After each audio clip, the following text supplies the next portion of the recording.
请收看《用易利人天》。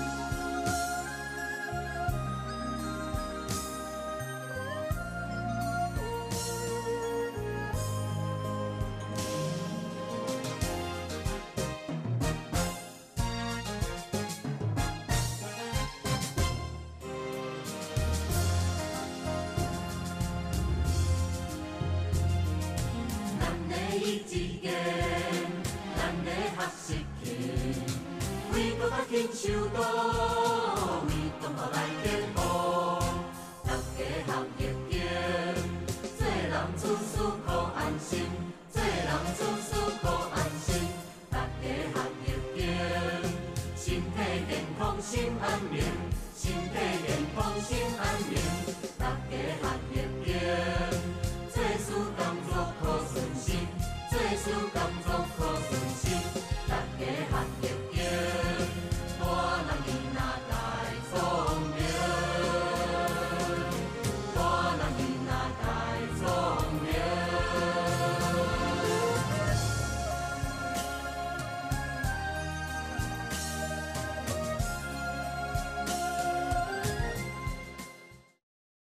It is a messianic and a missionary movement, which also appears as an ultra-Sinicide version of Buddhism that actually ceases to call itself Buddhist or Taoist or identify as a religion, because it is called Tao, and the name is translated Maitreya Great Tao.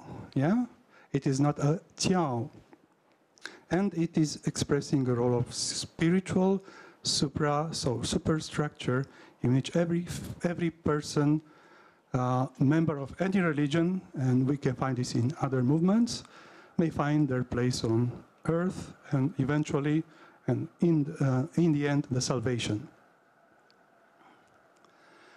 Research on Milota Tao itself is scarce, but it is not the same regarding the Ikuan Tao.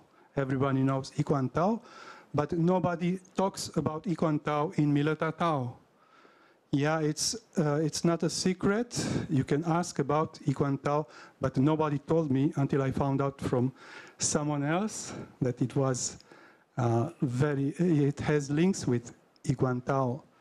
If we open the official site, we will not find information about Milota Tao as originating from Ikuan Tao. And about the mission, from the same website, we can see its mission being to fulfill Mila or Maitreya's desire to transform the earth into a paradise on earth. Yeah, and Hou Tian, the postnatal word, it is not meant to be abandoned. Instead, a new culture will install on earth, will be established on earth, above any cultural differences, language, and so on. So the final goal is the world as one family, 世界一家, and this seems to be a lifetime mission for the members. So I went there, let's call this a kind of Yuan-Fan, yeah. I went there to interview some workers, Chinese workers in Bucharest, and someone told me there is a temple. I didn't know that. There is a Chinese temple there, so I went for the workers and I found the temple. This was in 2010, 3 years after the temple was founded in 2007.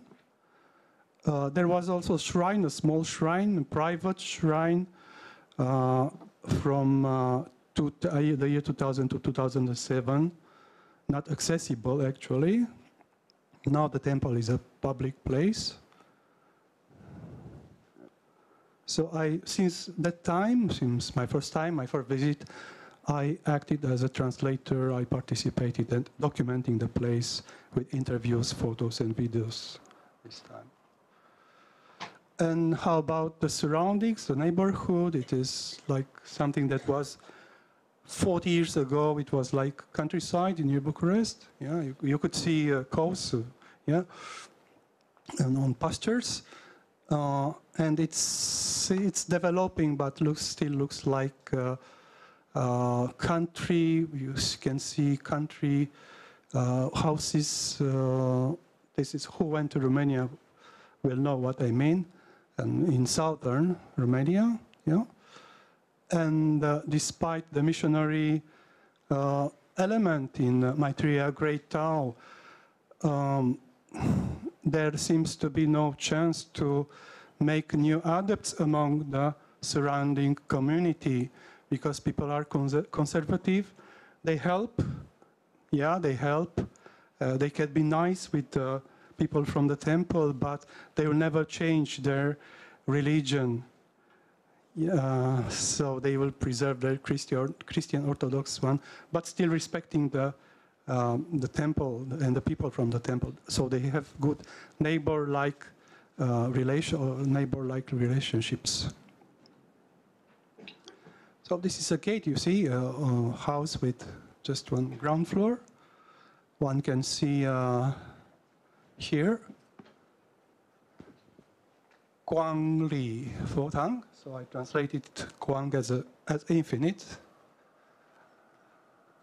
And after the gate, and more about the space, and we'll see this soon, a house with a ground floor on the left side. This is the private section of the temple, about 200 square meters, and Guanyin shrine in front. We'll see this. And the ceremony hall on the right side, built after, and in front, the kitchen, the canteen, where common meals take place, and annexes, and so on. And in the end, it forms a U-shaped compound with a patio inside. And it resembles, but just in conceptually, with a classic residence, yeah, with closed on 3 sides, yeah. And this is, Guanyin is just behind this incense urn, which belongs to Yuan Tati, and we'll see soon. Yes, this is the private section, kitchen, and the main hall. We'll see this soon. And after this brief description, to some people's disappointment, this is not a meditation space like the Westerners may expect. Some, yeah, practice place, Zen meditation, Tai Chi Chuan, and so on. And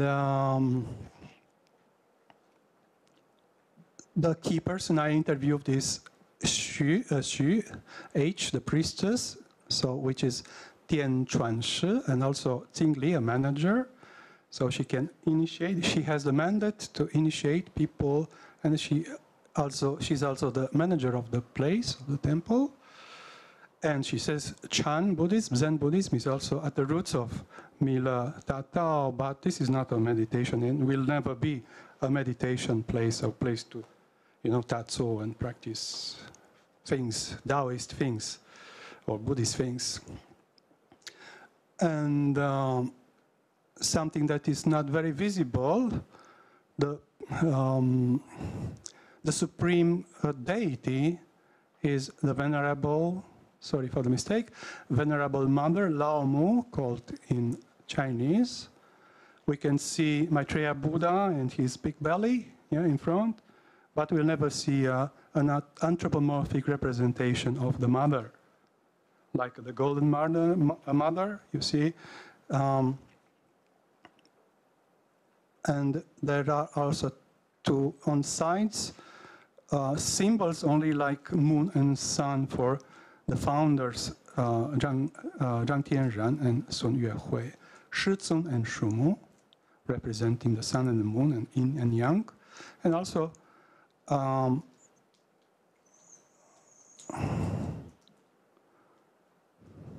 skip this. Yes, we'll see. Maybe we'll see. Yes, this is the symbol for a venerable mother, Lao Mu, which should be very familiar to people that knows about Yiquan Tao. Symbols, statues, and many things are the same, but what is different actually?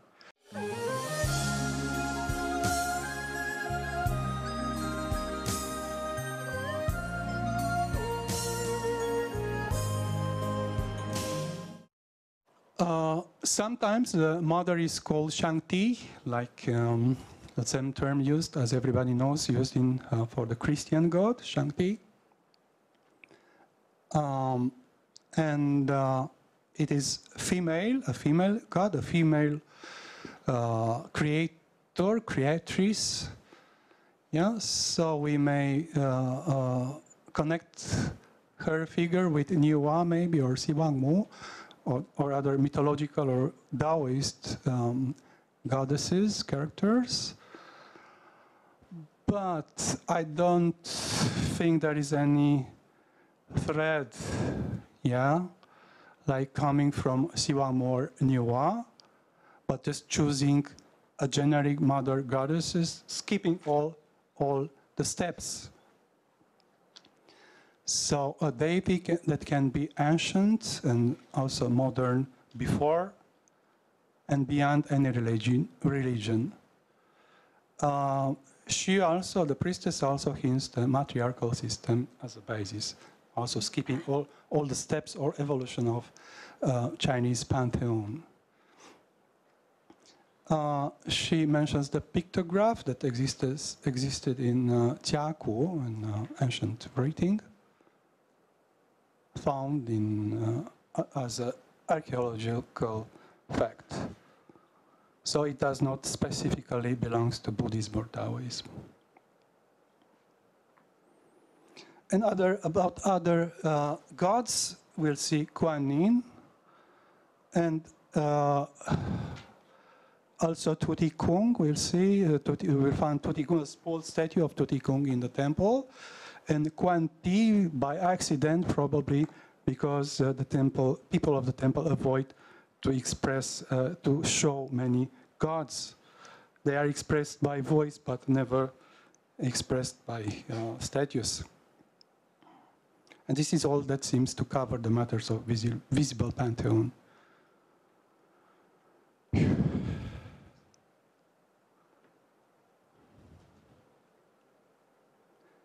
So what's the difference between Yiquan Tao and Mileta Tao?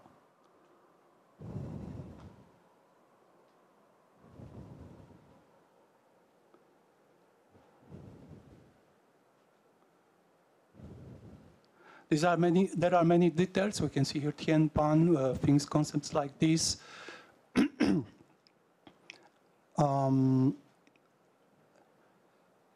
Maitreya is a missionary, a messiah, called sometimes a messiah. He has the mandate from Lao Mu, and sorry, I'm not feeling very good. May I stop here? Or well, give one word of conclusion, yeah? No? Just one word of conclusion? Or? Let's see more Kuan Yin and people from the temples, not the priestess here, not in any picture of mine. So, yes, idols, as I said before, they avoid expressing showing idols, statues of gods. Yeah. The mission again. Conclusion. Okay. Nothing about Yiquan Tao.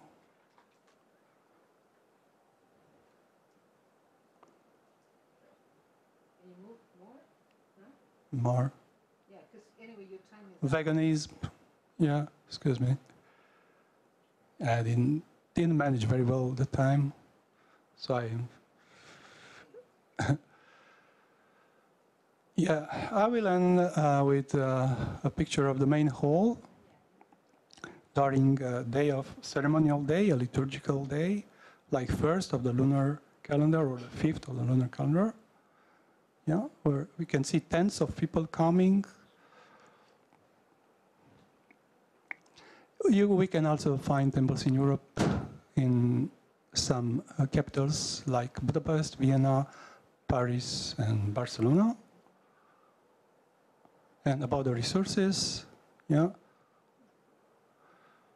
Edward Irons, a professor who he's expressing very clearly, yeah, the root of Milata Tao.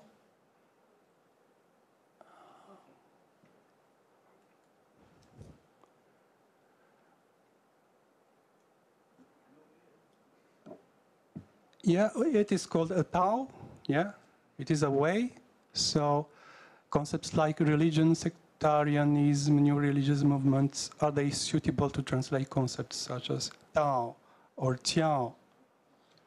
Or should we just leave them untranslated as Milata Tao did, Maitreya Great Tao? So thank you, everyone. Sorry, I was just a little bit panicked to see too much, not very interesting to tell, Don't worry, it's the problem of and the time running off. So thank you, everyone.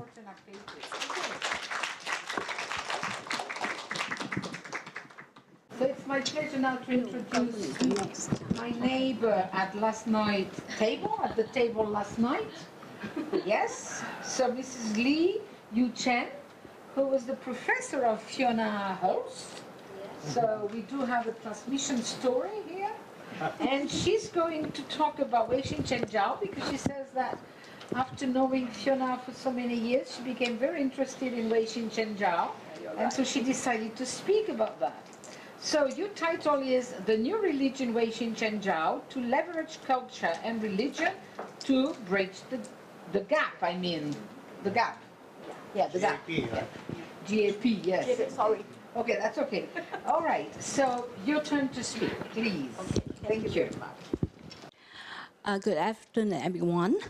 I will speak English very slowly. Okay. And if you have any question, you can discuss with me later. Okay. Okay, next. Okay. Don't ask questions. Yeah, I mean, as a teacher in classroom, I will define religion according to these elements, right? I think you all teach religious courses. But when you came to Wei Xin Chen Jiao, they use the 3 treasures to define the main goal or the principle of this religion. And you can see I Ching, Feng Shui, and the religion. Yeah. And next. And I found out these questions 2 years ago. It's about the 20th anniversary of Wei Xin Chen Jiao. And also they are celebrating the 80th birthday of the founder, or we will call it founding master, Zhongzhu, founding master, okay? And they show us a very interesting, the Great Dharma Wheel of Peace. And the Great Dharma, this wheel classify all activities and doctrine into 16 categories, and religion only occupied 1 category. And I can see other more activities related to cultural connotation than religion. It's very interesting. 1/16, religion. Okay, next page. You can see this is the wheel, the Dharma wheel. Okay, and now Hunyuan Chanshi his image is like the alabaster or world peace. Okay, now so I will discuss the definition of religion according to the wheel. Okay, now the category is divided into 5 subcategories. You can see. Most of them are ceremonies, okay? But there's an organization called the Fan Bei Xue Yuan, because they have to help to make songs and to even to pick up scriptures to help the running of whole ceremonies, okay? But other things, The assistance in praying for the dead is 临终助念 is another thing. Okay, it's very kind of religious practice to help people at the deathbed, something like that. Okay, and there are also other Dharma ceremonies, a lot of 法会. Okay, but they are listed under the category of cultivation for the nation, 为国修道. And also prayer for peace on the Buddha's birthday, filial piety offering to ancestors, and ascending the altar to eliminate the disaster at any time. Okay, a lot of ceremonies, but they don't belong to the same category. And in another work wrote by Hunyuan Chan Shi, they also he defined the religion as to follow the rule of heaven and earth. And it's the teaching of the sage, okay? And you have to learn how to manipulate to balance the order of universe, and you have to educate every essential beings.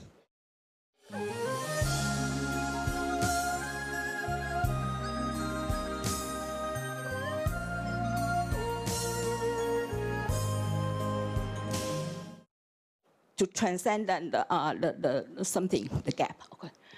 So that's why I wrote a paper and the outline. You can see the 3 parts. I divided the paper into 3 parts, and I got a very quick conclusion in case I don't have time to say it. Okay. And 上面 here I want to point out the syncretism. I will address this 唯心圣教 as a 合一教. Oneness religion. It means 3 plus 1. 3, Confucianism, Taoism, and Buddhism, plus local knowledge system. That's feng shui. Okay, plus 1. Okay, so I will call it oneness. And they can, change and decide their structure. Okay. And the most important thing will be the role of the Hunyuan Chan Shi. It will be the intermediary charisma leader. And this is very important in the context of Taiwanese folk religions. I will discuss it later. Okay, next. Okay, now we can see, no, you missed one, yeah, okay. So in the past 40 years, these ceremonies has been relatively stable and institutionalized. So ceremony, Dharma ceremony played a very important role in these religions, okay? Not yet. Okay, doesn't matter. And you can read it by yourself. And I need to point out, these ceremonies, they are long duration Dharma ceremonies, from 1 day to 99 days. Yearly performed, okay? And in addition, this practice, one important format of practice is sutra recitation, sutra chanting. And I will explain, you can do it individually, but as a branch temple, the community is responsible for chanting the sutra for the whole ceremonies. Sometimes it becomes a competition. Very interesting, okay.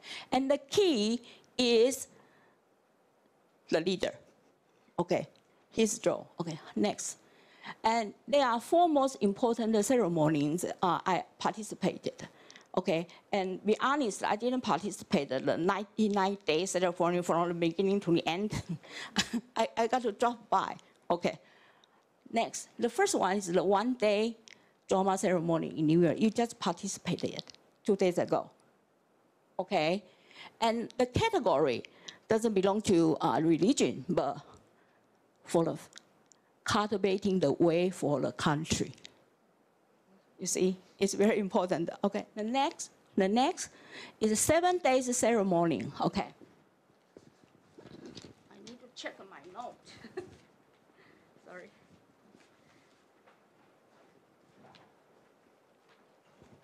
And this is the Qian Fa Hui, so the same category under religion. Okay, third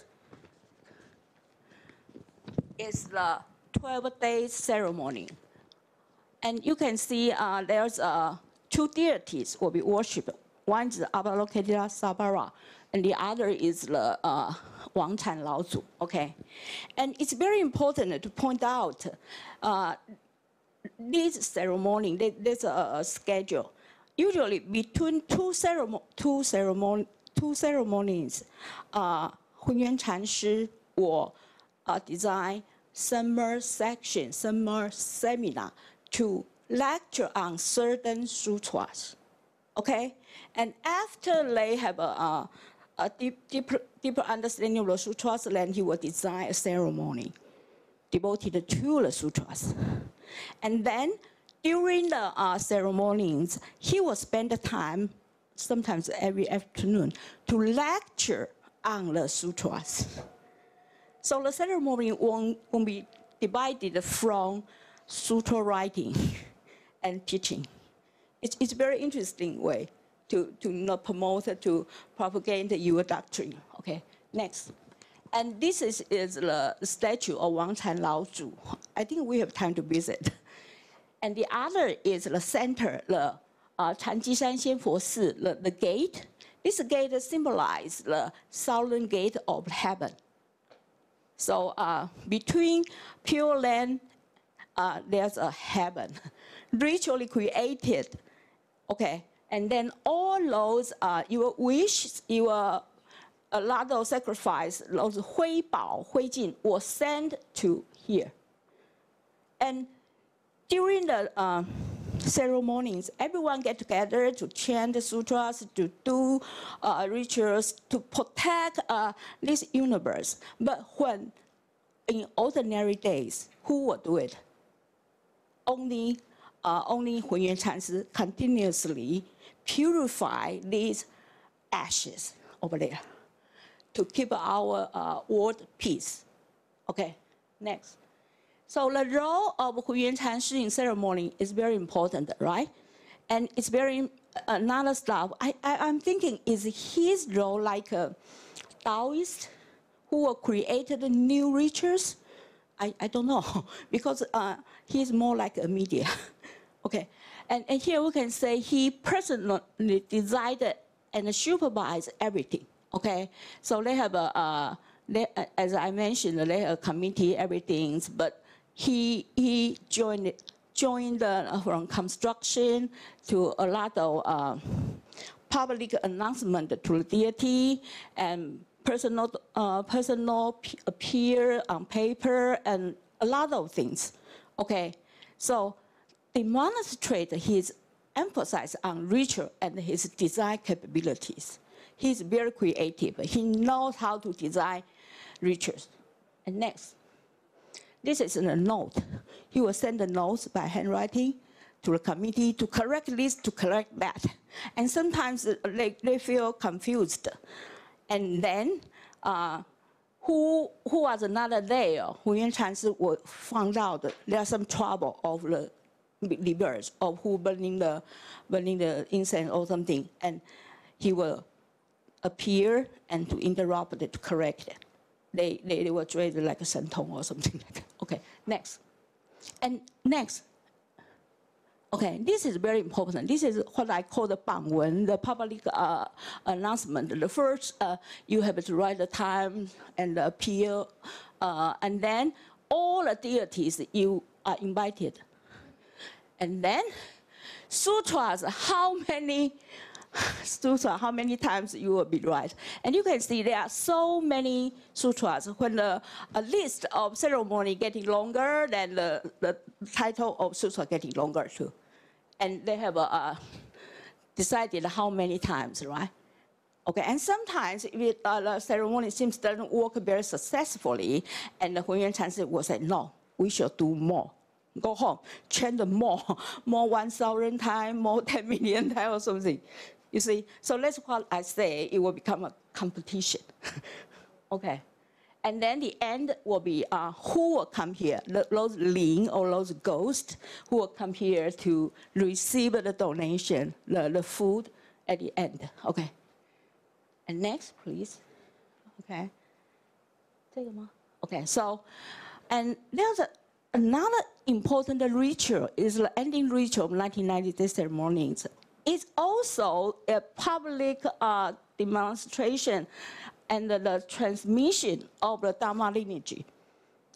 And, okay, we can go next first. This is the 宪宗期.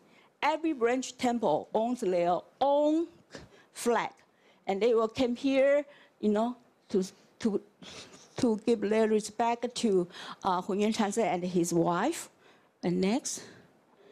And they also bring back the statue of Wang-Can Laozu. Also, this four-leg incense what? Part.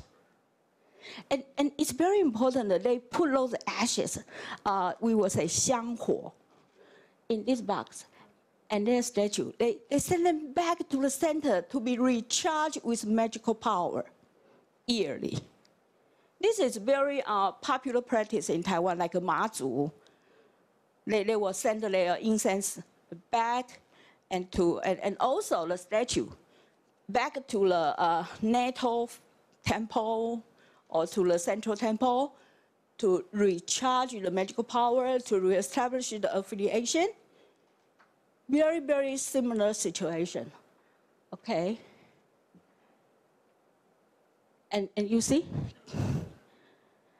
And since it is a very auspicious ceremony, so some branch even bring all their statues, as many as possible, come to recharge, okay?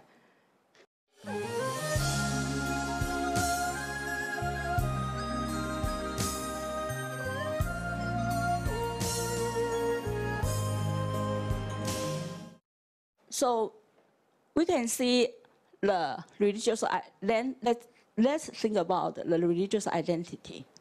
Okay, he is a founding master, and in harmony with the divine entirety, Chan Master Wang, and through establishment of long-term and frequent religious ceremony. So we got a religion, okay, here. And heavenly revelations often serve as a pattern for establishment of new religious group. Okay, in Taiwan, folk religion, that's a very interesting point. In folk religion, you won't find it's impossible to find any criminal to blame. But you will find a lot of victims. You need to save them. Here, you see the same situation happen again, okay? So here you can see, and also many new religious groups, maybe a temple, maybe an altar, maybe some home, they were established through spiritual medium. And if the spiritual medium is powerful enough, they will have a new branches, and then like an enterprise, a lot of branches, temples appeared. But the crisis is the new branch, the leader of new branch will try to make themselves a new leader too. So they will copy away. So it will limit the development of this kind of temples. Okay, because it's easy to copy. You are the only one who can hear the sound from, so I hear too, that's an idea. And you can publish book or do something. It's very interesting phenomena, but here we see how to entrust such a leader. It's become very important. And I think Yuan-Xin, his successful establishment of唯心正教, elevating the art of feng shui to the cosmic principle of saving sentient beings, all sentient beings, and then resolving grievances, and he lies crucially on his role as a sacred intermediary. Okay, next. So I got a conclusion. First thing, ceremonies are critical. They even identify ceremonies as religion, okay? And so the ritual are not only quantitatively achieve their goal of saving the earth, but also serve as a concrete method of consolidating consensus with the religious community. Outside, inside, forward, okay. The second, to solve problems efficiently and reasonably, okay? You command a role, you become the preserver of cultural heritage and the ambassador of world peace. Then you got the skill, the technique. You got it from I Ching, from Feng Shui. And in contrast, he must identify the problems, their causes, and the methods of resolution. Ceremonies, and Feng Shui, the skill of Feng Shui, this kind of thing, and also the wisdom. You should use all the wisdom. I interviewed Hun Yuan-Chan. He said, if you got a problem in this world, resolve it. Don't wait until Lunhui. We don't trust it. You just make yourself better life in this world, okay? And he is supported by his disciple, family members, and Center out for its all the members here, they are businessmen, technicians, they are teachers, they have their own professions, and they have a high academic qualification, and we stand together. They challenge the stereotype image of revelation, spirit medium, and Feng Shui practitioner in traditional society. Because Feng Shui here, even today, is for professional benefit. You use it as a sacred knowledge to earn money. And now they are trying to open it to all people, anyone. Even they say, even Christian, you needn't to believe in 唯心圣教. Even Christian, if you can practice Feng Shui to do those things, you can be benefited. And they are successful. Okay. The final, who is defining religion? I mean, before I came to 唯心圣教, I never realized why so many ceremonies and they build is kind of, well, treasure. How to say? It's a strategy. It's a way to establish their own autonomy. Okay, so we need to be thinking about the definition of religion. Okay, so new religion movement helps to fill this gap. The group redefine their autonomy and creativity within the realm of religion, challenges scholars to reconsider long-held definition of religion. Okay, this is the end of my paper.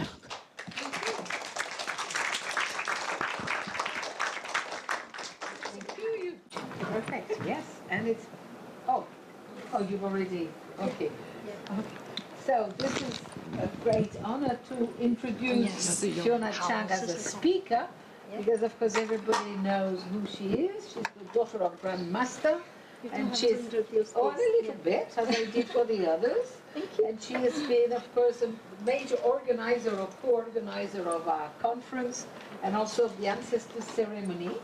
And she's going to speak now because she is also. Thank you. She also defended a PhD this year, if I remember correctly. So in May, yes. So she's a new doctor, yes. And so now she's going to talk about the land of powerful and noble people, the Feng Shui of Chanchi-san, Hyu Fushi, I don't know how you pronounce it, temple, and its symbolic meaning. Yes. So the floor is yours, Fiona. Thank you. Ladies and gentlemen, I'm Fiona Zhang. Today I'm showing you the Feng Shui landscape of the headquarters of Chanji-shan Xianfo Si Temple, the headquarters of Weixin Shengjiao. And this is Chanji-shan Xianfo Temple. I believe you saw the picture yesterday morning, and it was founded in 1988. It covers an area of 5 hectares. And this picture is painted by Grandmaster Hun Yuan-Chan. This is an ideal Feng Shui that in Grandmaster's mind, he thinks that in the middle of the picture there is a mountain. This mountain, yeah, you can see the red line. This mountain symbolizes metal. And in its back, it symbolizes the earth. The earth can generate metal. So the mountain behind can help the front mountain to produce good Feng Shui. And from this angle, you can imagine a person just like this mountain. He's sitting here, and his left-hand side is dragon side, and his right-hand side is tiger side. And this is like a man sitting on a chair and with his two arms. In front of him is the direction of vermilion bird. It symbolizes the front. In the front, there is a river, curved river close by. This is the best feng shui. Yes, and let's talk about the Chinese understanding and concept of feng shui. There are 3 points I would like to introduce. Actually, the basic elements of feng shui is yin and yang, as we know. Then the qi matters. And the qi is traditional Chinese concept. The qi can transform to many kinds of materials. The second is the feng shui also symbolizes ethics among humans, heaven, and the earth. Then, if you understand the nature of land and respect the principle of nature, then you will know where is the best place to reside in, and you will receive blessings from the land. The third, feng shui is also a theology of the interaction between heaven and human. Yes, then let's talk about the characteristics of a feng shui treasure land. It's an ideal living environment for people reflecting their cultural and philosophical beliefs. It's capable of blessing the prosperity of the clan and ensuring a peaceful and successful life for future generations and descendants. It's an ideal feng shui. An ideal feng shui can assist in the prosperous development of a country, ensuring the sovereignty of the country. A sacred place suitable for spiritual practice, as it is also where the immortals gather. That is what we call the Dong Tian Fu Di. This, you can see the verse on Friday when we visit the headquarters. This verse is an ideal model of feng shui. And this verse integrates the ideas we just mentioned.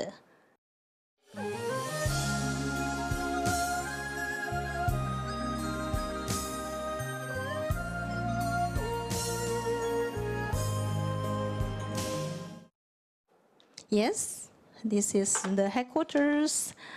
This headquarters is located in the central Taiwan, Nantou City. The area can be seen as the heart of Taiwan, so this can explain why Changjishan Xianfo the headquarters is so important.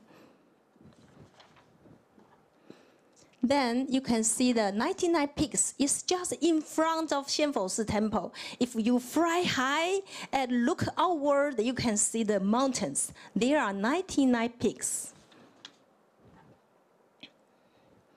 This is the general view of 99 Peaks Mountain. The 99 Peaks is a nature reserve located at the border of Taichung City and Nantou County, spanning the cities of Chaotun, Guoxin, Wufeng, and Taiping. The protected area contains many small jagged peaks, hence the name. Let's go to see the very important verse. Let me read it for you. I raise my head to gaze upon the noble dignity of Mountain Hua. How does it extend beyond the abyss? It is like a storehouse on both sides with a screen over tops. To the south a stream, and to the north another stream as it meets the shore in the front. The stars and heavenly bodies shine of lakes and sea to cast light upon it. 805 words from columns form columns on both its sides. This is land for princes, nobles, generals, and ministers. Looking down from on high, its range appears vast and boundaryless. Tortoise and snails protectively shells its gaze tightly. Mysterious waters pass by from the nine-band rim of the north. It is a pity that it is dominated by cannibals. The land is abandoned and waits for the virtuous. Actually, the verse I just mentioned, it has a prototype. It comes from the Liu Guoxuan stele. It was recorded in this book, 雅堂文集. Originally, this verse has a widely circulated feng shui. It's a widely circulated feng shui point, but it has different versions in different places.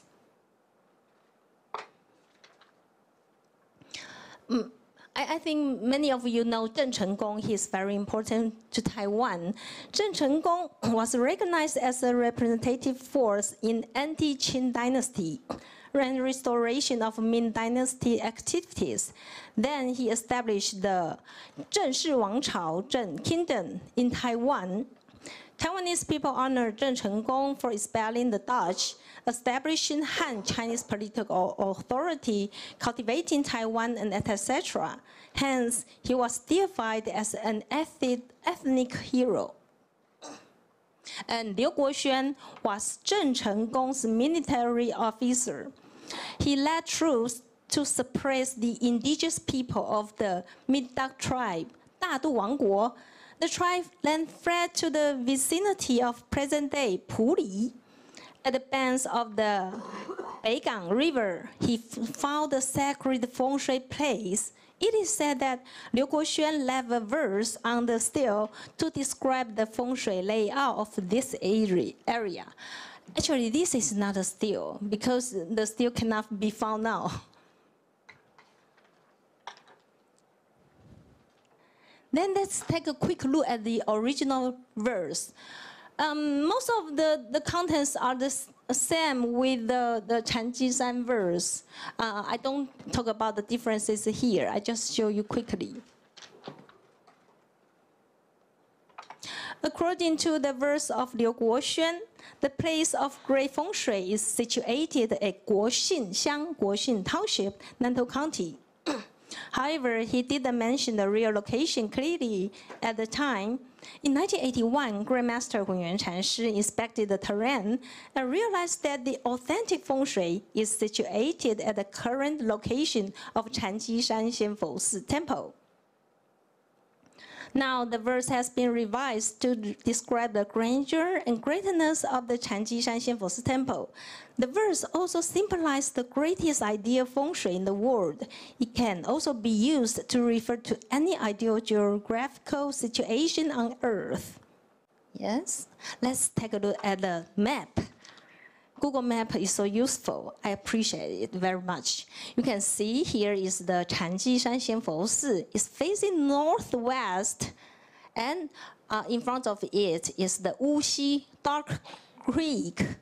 And here is the location of 99 Peak.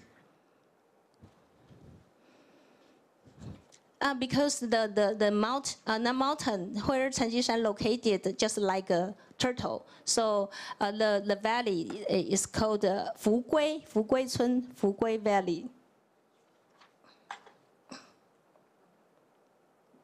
In front, this is the Changjishan Xianfo Si Temple. In front of the temple is the 99 Peak. We can see the valleys and gullies are very deep and very sharp.